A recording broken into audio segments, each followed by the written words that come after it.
Donc, un petit récap, ce qu'on a mis en place. Donc, d'abord, sur Ansible, on a installé les mises à jour dans un premier temps. Puis, on a ajouté l'utilisateur avec la commande sudo adduser Ansible. Il faut savoir que la commande sudo n'était pas installée. On l'a installée nous-mêmes. On a changé le fichier /etc cdoers avec les droits d'écriture. On a rajouté notre utilisateur qu'il puisse avoir les droits. On a ajouté l'utilisateur après Ansible. On l'a affecté au groupe sudo et on est parti sur la deuxième machine, LX1602, pour installer les prérequis de sudo install ainsi de mettre à jour. Donc là, c'est un petit rappel. Donc là, c'est le commande qu'on a fait. Hop, donc là, première chose. Donc là, directement. Donc là, au moment qu'on a eu les droits, on a ajouté Ansible, vérification, ajout au groupe. La commande groupe, c'est intéressant, ça peut être parfois utile à mettre en place pour voir dans quel groupe on est. Si les changements ont été bien faits, on a upgradé, voilà. Donc là, pour moi, l'installation d'Ansible en suivant en fait le PowerPoint, c'est fait. On va voir qu'est-ce que ça va nous retourner. Donc là, je pense que tout le monde, vous avez reçu quelque chose qui ressemble à ça, avec une version 2.14. Donc là, comment? Ah bah oui, dernière. Ah ouais, c'est bien ça.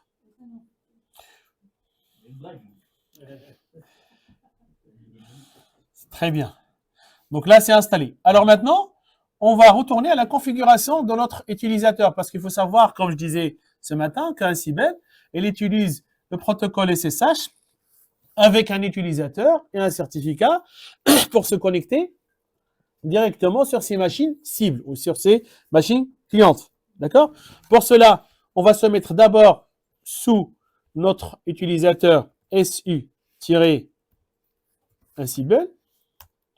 Donc là, bien sûr, le mot de passe. Et une fois c'est bon, on lance la création dans notre clé qui va générer une clé privée et une clé publique avec le SSH qui est générateur en longueur de 2048. Donc là, je laisse par défaut. Donc juste noter que c'est ce répertoire-là dans lequel les deux certificats vont être. C'est pour ça que quand vous allez faire votre copier-coller, etc., il faut bien prendre en considération ça. Donc je laisse par défaut. Donc là, je laisse tout par défaut. Pas besoin de mot de passe. Le certificat, il doit se trouver quelque part dans le ls-l et là, point, ça sera dans la partie SSH. C'est dans la partie SSH. Et dans la partie SSH, vous voyez, j'ai les deux certificats. Le certificat privé, ou la clé si vous voulez, et le certificat public. Public et privé. D'accord? Donc les deux, ils sont là. On va tester maintenant, est-ce que je peux copier la clé publique? Attention, on est bien d'accord, la clé privée, on la donne à personne. C'est notre clé privée, c'est pour ça qu'on l'appelle clé privée. Donc si vous envoyez juste la clé publique. Alors pour cela, on utilise la commande SSH copy ID de notre utilisateur lui-même. Là. Donc là, on pointe sur la machine 136 qui est la machine pour moi, LX ASNI02. D'accord? Donc là, elle me demande d'accepter, au fait, le certificat. Ce qui est logique, c'est la première connexion. Là, je fais yes. Là, elle me demande le mot de passe Ansible sur la machine cible. Ce n'est pas sur ma machine, mais la machine distance. On a fait le même utilisateur, le même mot de passe, donc ça ne pose pas de problème. Mais si vous avez un mot de passe différent, il faut faire attention. C'est le mot de passe du utilisateur Ansible qui est sur la machine distance, c'est-à-dire sur la LX02. On est d'accord? Donc là, je rentre le mot de passe. Là, c'est bon. C'est ajouté. Donc là, il n'y a pas de souci. Donc là, c'est bon, SSH. Bon, là, pour moi, c'est terminé. Alors, pour cela, qu'est-ce qu'il faut faire maintenant dans la quatrième question? On va se connecter. Est-ce que depuis ma machine Ansible, gestion, je peux me connecter en SSH directement sur l'autre machine 2? Là, vous voyez, je suis connecté directement. Et faire attention, il s'agit bien de cette machine. Une petite vérification, vous faites un hostname, on ne sait jamais. OK, vous faites un IPA, je suis bien sur la 136. Donc, c'est bon pour moi. On a bien vérifié que mon SSH, ça fonctionne. La clé, nickel, tout va bien. Donc maintenant, on va retourner à notre machine première. Donc du coup, je dois me déconnecter de SSH. Donc je fais tout simplement exit. Je suis déconnecté et là, je suis sur ma machine de gestion. D'accord. Je reste plus sur la cliente. Là, pour cela, on doit mettre, vous pouvez mettre votre fichier inventaire là où vous voulez. Moi, je voulais le mettre directement dans l'utilisateur. C'est pour ça que je vais faire un mk dire. Je fais tilde, mon répertoire personnel. Et je vais l'appeler. Bon, bien sûr, je fais un -p parce qu'au cas où ça n'existe pas, il va tout me créer d'un seul coup. Et là, je vais l'appeler un cible. Pardon.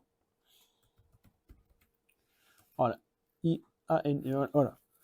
Donc là, je vais mettre en place mon fichier qui s'appelle inventaire, qui va avoir les machines que je vais mettre en place. Donc là, c'est la création. Alors, pour ajouter ma machine, je vais appeler ça client, serveur, tout ce que vous voulez. D'accord? Peu importe, ce nom, il peut changer après. Donc ça, c'est le contenu de mon fichier inventory dans lequel je déclare les machines. Supposons que j'ai un LX3. Quand j'aurai un LX3, par exemple, pareil, ça sera comme ça. Un cible, directement, underscore host. Et là, vous mettez son adresse IP, par exemple, 192.168.216.137, par exemple. Pareil, un cible, c'est votre utilisateur qui permet de se connecter.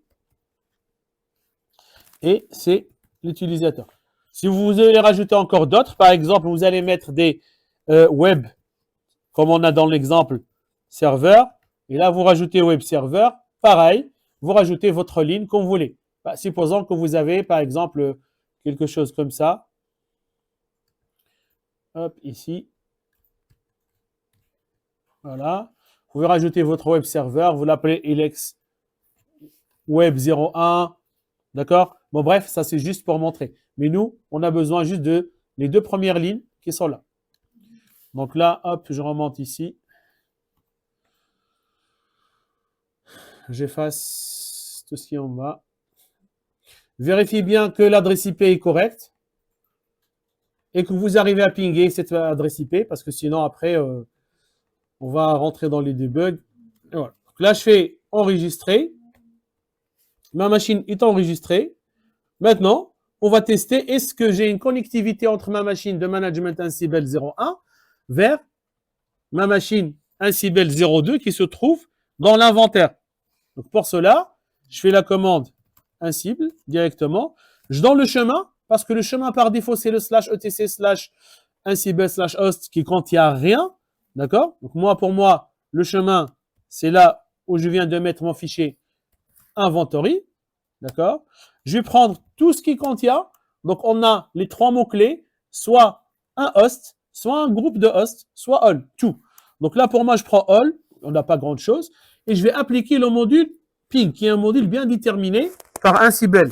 Je ne peux pas mettre tout ce que je veux, ce n'est pas une commande. Attention, si vous voulez une commande, c'est -1 pour l'action.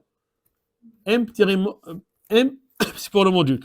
Donc là, si tout va bien, je vais avoir un succès de communication entre ces deux machines. Donc là, je vois dans la première ligne, c'est ça ce qui m'intéresse, success. Donc là, pour moi, il y a une communication et je peux maintenant m'amuser à envoyer mes commandes, soit commande de ligne, soit ad hoc, avec des scripts, soit avec le playbook, etc. Alors, dans la quatrième question, commande simple pour afficher l'état de la machine. Donc, l'état de la machine, on peut avoir, en fait, par exemple, uptime. Donc là, je prends la même chose. Cette fois-ci, ce que j'ai changé, c'est au lieu de mettre le module M ping, j'ai plutôt envoyé une commande, -A. Je peux même envoyer une autre commande encore un peu plus grande. Je peux faire par exemple ls-la. Par exemple, je peux envoyer les commandes que je veux. D'accord? Et après, voilà. Donc là, si j'ai envoyé la commande ls-la, il me donne le contenu, voilà, dans le répertoire de la machine, celle-là. D'accord? Donc là, pour uptime, pareil, je vais lancer la commande Uptime. Il y a un truc que je comprends pas, moi, inventory, c'est une commande. Non, c'est le fichier. C'est le fichier. Mais comment on arrive à exécuter Ah oui, d'accord. La commande avec le tiret I, c'est pour indiquer le chemin du fichier. Ouais, vas-y, Cédric. T'as le droit, hein, ouais, je suis d'accord avec toi. Non, mais ça y est, j'ai compris ma connerie, mais ça dit, ça me fait pas comprendre pourquoi ma commande ne fonctionne pas. Ça, c'est autre chose. Ça peut être une erreur. Mais le fonctionnement, le principe, si tu l'as compris, c'est l'essentiel. On est bien d'accord, le tilde, c'est home à la place du tilde. Oui, oui, au fait, pour moi, attends, ok, je vais te faire comme ça, regarde. Hop, hop, hop, hop, hop. Voilà. J'ai utilisé ce qu'on appelle un chemin absolu. Je vais utiliser le chemin, au fait, relatif, pardon, je vais mettre le chemin absolu. Donc là, pour moi, c'est tout cela. Regarde, je fais tabulation. Ah, il m'a donné un cible. Je fais tabulation. Il m'a dit que la seule chose que tu as dedans, c'est ça. Donc, soit je le fais de cette façon avec ce qu'on appelle le chemin absolu. Donc, on commence par le slash, le racine. Soit je le fais par un chemin relatif. Le tilde, c'est l'équivalent de notre répertoire personnel. En équivalent.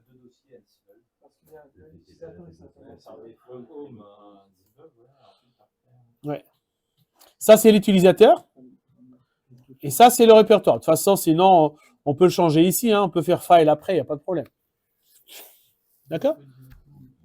Donc là, si je fais un uptime, il me retourne quelque chose. Toujours vérifier, est-ce que c'est bien sur la machine cible? Ben là, on a une seule, ça va. Mais imaginez qu'on en a plusieurs. C'est là, il faut faire attention. Je peux faire quoi d'autre? Tiens, je peux faire une autre commande. Ping-C 2 et je vais faire vers Google. Donc là, j'ai envoyé une commande, ping-C, le -C pour dire le compteur, il va compter 2 itérations et il va envoyer. Donc là, vous voyez, je suis toujours sur la machine LX02, il a bien envoyé vers Google, là c'est bon, j'ai entre parenthèses Internet, mais je n'ai pas peut-être la résolution de nom, mais bon, c'est une autre question. D'accord? Donc, quand je vais envoyer une commande, c'est le -A pour action. Quand je vais utiliser un module prédéfini déjà, c'est pas moi qui l'a mis en place, c'est déjà prédéfini. Donc c'est pour ça, on a une liste des modules qui sont prédéfinis. Si on veut encore d'autres, on peut les télécharger. Il faut les chercher, les télécharger, les mettre dans le bon répertoire. Souvent, c'est dans la librairie /lib/ quelque chose. Donc du coup, on peut pas imaginer. Par contre, les commandes, il y en a certaines commandes qui vont pas être retournées. Exemple. Supposons que je vais faire maintenant la commande. Allez. PS-AX.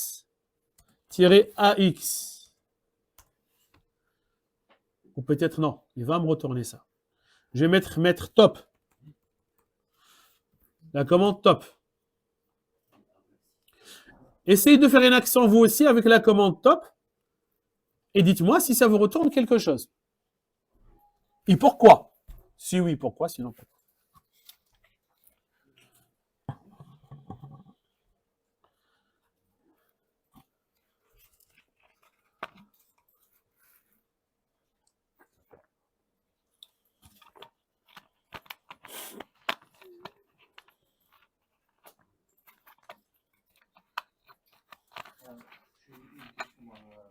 Le fichier inventory, il faut obligatoirement qu'il soit dans un répertoire. Comment ça s'appelle déjà Donc là, j'ai fait c'était la 4.2 création de fichier. Donc là, j'ai vérifié et là, je vois bien qu'il vient d'être ajouté à 14h14. C'est mon fichier. D'accord? Donc, c'est-à-dire pour vous, vous pouvez envoyer l'action que vous voulez et lui, il exécute directement sur la machine distante. On peut aussi utiliser un Cibel pour installer, désinstaller des paquets. D'accord? Donc là, par exemple, on nous demande d'installer SSH. C'est ça? Donc là, je prends la commande. Hop. Pardon? C'est htop? D'accord. Ah oui, c'est ça. Donc là, je fais la commande htop pareil. Donc là, il va l'installer directement avec le module qui s'appelle apt. Donc il y a un module qui s'appelle apt. On a vu tout à l'heure le module ping. Maintenant, c'est le module apt, donc on peut avoir d'autres modules. Donc, je vous avais montré la liste, on peut avoir encore plus. Donc là, j'envoie l'installation. Et là, j'ai un problème. Là, j'ai un problème. Est-ce que vous avez aussi rencontré le même problème? Et pourquoi on en a ce type de problème? Comment on peut régler? Qu'est-ce qu'il nous dit?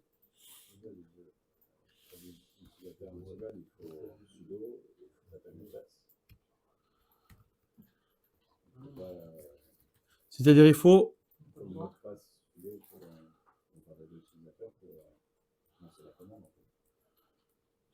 Donc, alors, donc du coup, on va envoyer au fait la commande sudo, non?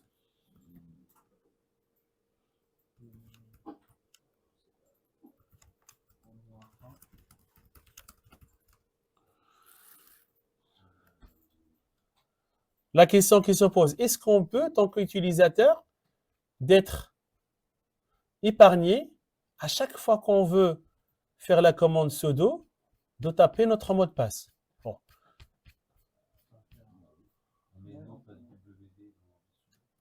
Oui. Donc du coup, pour nous, on va aller sur la machine cible. Sur celle-là, on va dire non, tu ne vas pas me dire, ou bien plutôt sur la première, c'est laquelle? Sur laquelle je vais changer avec la commande no password. Sur la 2. Parce que sur la 1, on s'en fout. Parce que la vraie installation, ça ne se fait pas sur ma machine. La première, ça se fait sur la deuxième. C'est pour ça qu'il ne faut pas confondre. Parce que certains, ils vont faire dans les deux. Ok, ça va, mais voilà. Alors, ce qu'on peut faire, c'est d'aller directement dans notre fichier. Donc là, je fais sudo. Je dois d'abord changer les droits. D'accord? Donc là, sudo change mode plus W sur le fichier sudo-works. OK. Et là, je vais éditer ce fichier-là.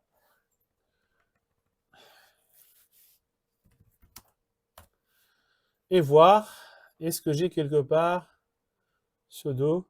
Donc là, ici, donc là, utilisateur une commande. Donc là, sudo. Là, je peux rajouter par exemple ici ou ici, comme vous voulez.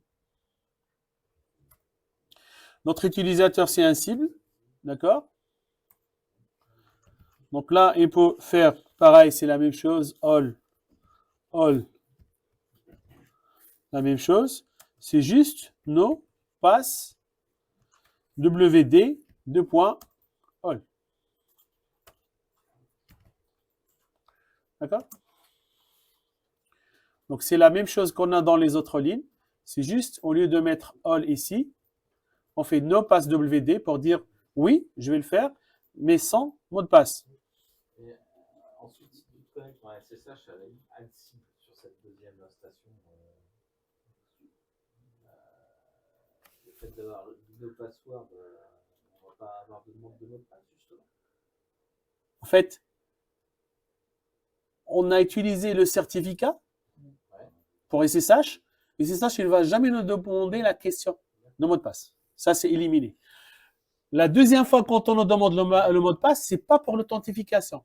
C'est pour exécuter le super pouvoir, le super magique sudo. C'est-à-dire pour tout simplement jouir des droits du root. Alors, je peux me connecter, ok, mais là, quand je vais exécuter une commande au nom du grand patron de la machine, je dois aussi saisir en fait un autre mot de passe, sachant que je suis déjà connecté. Oui, je suis déjà connecté là-dessus. Mais quand on essaye de faire sudo, on est obligé de saisir le mot de passe. Je le fais pour la première fois, il va le garder temporairement, et si j'avance dans le temps, il va me le redemander. Mais là, le fait de le faire de cette façon-là, il ne va jamais me poser la question pour me dire, entre-moi ton mot de passe si tu veux exécuter la commande sudo, entre parenthèses la commande sudo, c'est tout simplement au nom du grand patron de ta machine, qui est le root, entre parenthèses. D'accord? Donc, tout utilisateur que tu rajoutes ici, tu fais no pass wd, il peut exécuter tous les privilèges et les commandes du super power root sans rentrer un mot de passe. C'est critique, c'est risqué. mais on sait à qui on le donne. D'accord? Si je me connecte depuis une autre machine sur le deuxième poste, pas la clé avec le, enfin, je sais pas, le certificat. Oui. Ça va me demander le mot de passe Oui. par défaut. Oui, mais le mot de passe, pourquoi? Pourquoi? Pour se connecter. Point. Juste se connecter. Juste que je rentre dans la salle. C'est le fichier suiveur. Voilà. Je rentre dans la salle, ok? Ça ne veut pas dire que j'ai le droit de parler, hein, prendre la parole. Ah non, non, non. Tu n'as pas le droit. Tu rentres, oui, bienvenue, mais tu n'as pas le droit de prendre la parole. Si tu veux prendre la parole au nom de M. Trump, bon, ça, voilà, tu dois prendre, en fait, pseudo Trump pour te dire, tiens, tu peux parler à ma place. Et là, tu dois encore faire un autre mot de passe. Ou peut-être, je dis non, c'est pas grave, je peux t'épargner. Mais ça, c'est pour authentification. L'autre, c'est pour execution. Donc, c'est pour exécuter une commande. D'accord? Alors là, on va voir. Supposons que je vais faire sudo ici, dans cette commande-là, juste pour tester. Un Cybele, voilà. Là, tu vois, je rentre tant qu'utilisateur. C'est comme si j'avais une autre machine. Mais supposons que je fais sudo update. Je fais ma machine ici. Je suis obligé de rentrer le mot de passe. Qu'est-ce qu'il m'a dit? Oui, bien sûr, apt. Donc là, il me demande dans le mot de passe. Donc du coup, nous, ici, on va voir maintenant, est-ce que ça règle notre problème?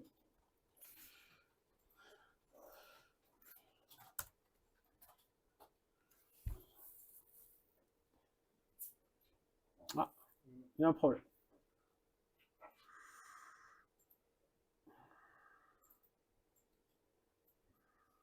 Pourquoi on n'arrive pas?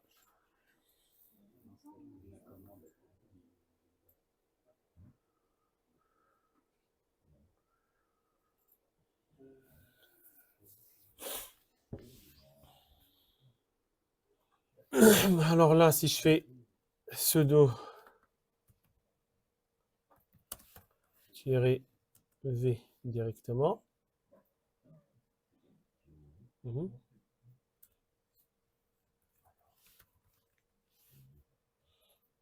Non, c'est pas ça. Et si je fais...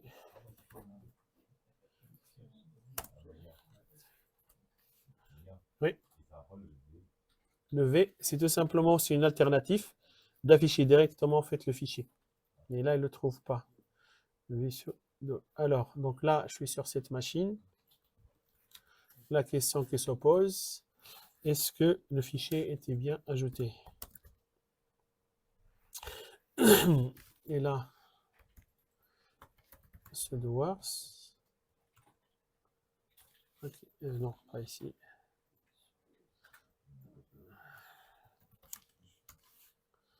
Hop, ici. Est-ce qu'il y a une erreur quelque part? Un Cybele all. Ah, je pense que c'est... il me semble c'est ça. Donc là, all, si je fais directement all égale all, non pas WD, il me semble que c'est celle-là. Hop, si je fais un clear et je fais ça.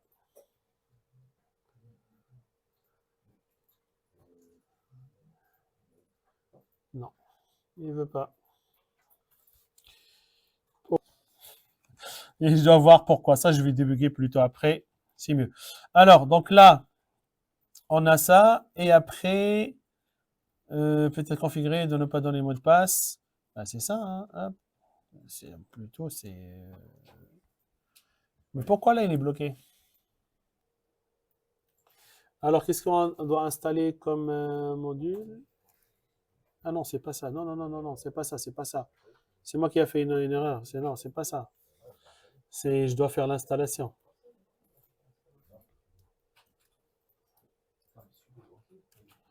Allez, là, ça doit fonctionner normalement. Allez, un petit clear. Je fais la commande là, htop. Pour l'installer, on est d'accord avec le module. Allez.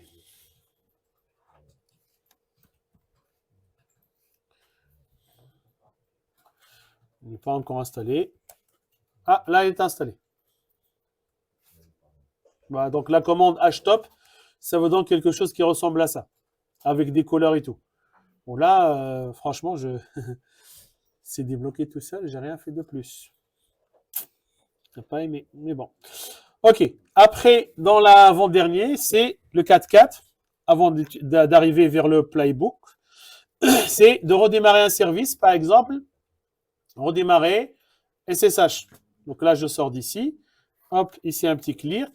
Donc pour redémarrer SSH, on utilise, pareil, un module qui est service. Puis l'action, on doit donner le nom de service et ce qu'il doit faire. Donc là, je fais un cible, -i, inventory, all, -b, -m, service, pardon, service, le module service, -a, et on a SSH restart.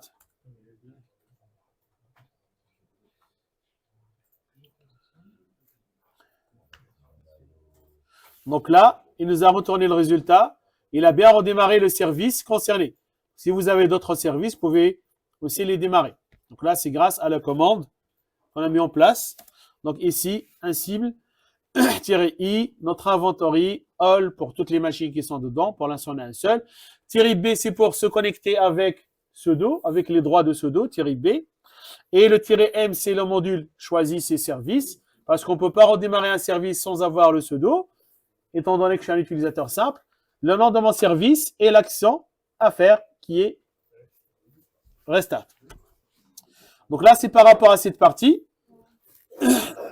Est-ce que jusqu'ici, ça va? Ça s'est passé? Non? On va débugger.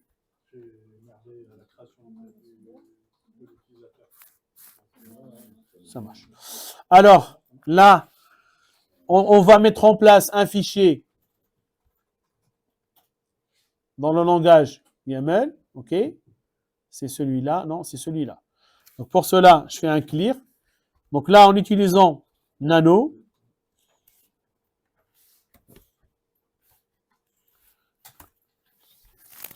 et on va mettre le contenu de notre fichier YAML. Donc, c'est recommandé d'utiliser la première ligne avec les 3 tirets. D'accord? Ce n'est pas obligatoire, mais c'est recommandé. Donc là, dans notre fichier YAML, donc le nom de notre fichier, de notre playbook, il s'appelle configuration initiale des clients. Il s'agit de tous les hosts, all. Si on a juste un PC qui s'appelle SRV14 ou 15, on va mettre juste celui-là. Là, il va installer. Les tâches qu'il va faire, il va faire 2 tâches. La première, installer le NetTools. La deuxième, il va faire la création d'un fichier. Donc, NetTools, il va être installé avec apt. Et les fichiers, il va appliquer le module file. Et après, les states, présent, touch, etc. Donc là, c'est des commandes en interne que le playbook peut avoir. Et selon en fait les cas des modules. On n'a pas toujours la même syntaxe. Donc là, si je fais le fichier comme ça, j'enregistre. Voilà. Et maintenant, au lieu de taper la commande directe, je vais taper le nom de mon fichier qui contient les commandes. Donc là, si je reviens sur la commande, tout à l'heure, quand on utilise les commandes en ligne, c'était seulement un cible. D'accord? Là, c'est un cible-playbook. Donc ça veut dire quoi? J'aurai besoin de 2 arguments. Le premier argument, c'est le tiret inventory, la liste des inventaires que j'ai. Et le deuxième argument, c'est mon fichier YAML que j'ai appelé setup ici, qui contient toutes les informations de l'installation, c'est-à-dire l'installation de NetTools, etc. Donc là, si j'envoie la commande sur la machine cible,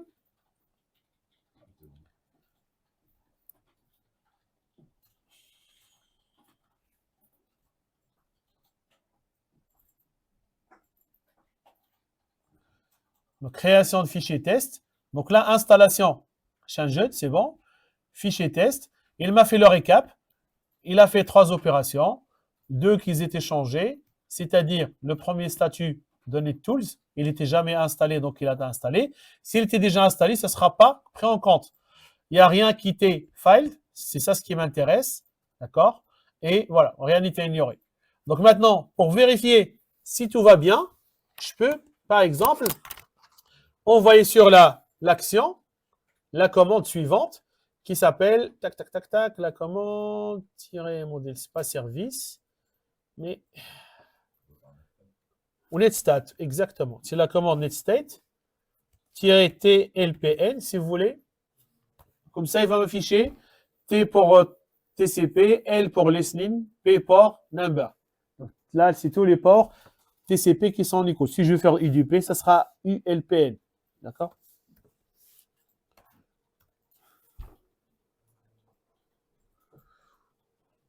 OK. Donc là, il m'a bien répondu. Je suis bien sur la machine LX1602.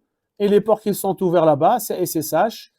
Et le port 2222, 6011 et 6010, c'est probablement fort, c'est la communication pour répondre à un cible, parce que pour utiliser d'autres numéros de port. Donc là, de cette façon-là, on a pu mettre en place notre atelier.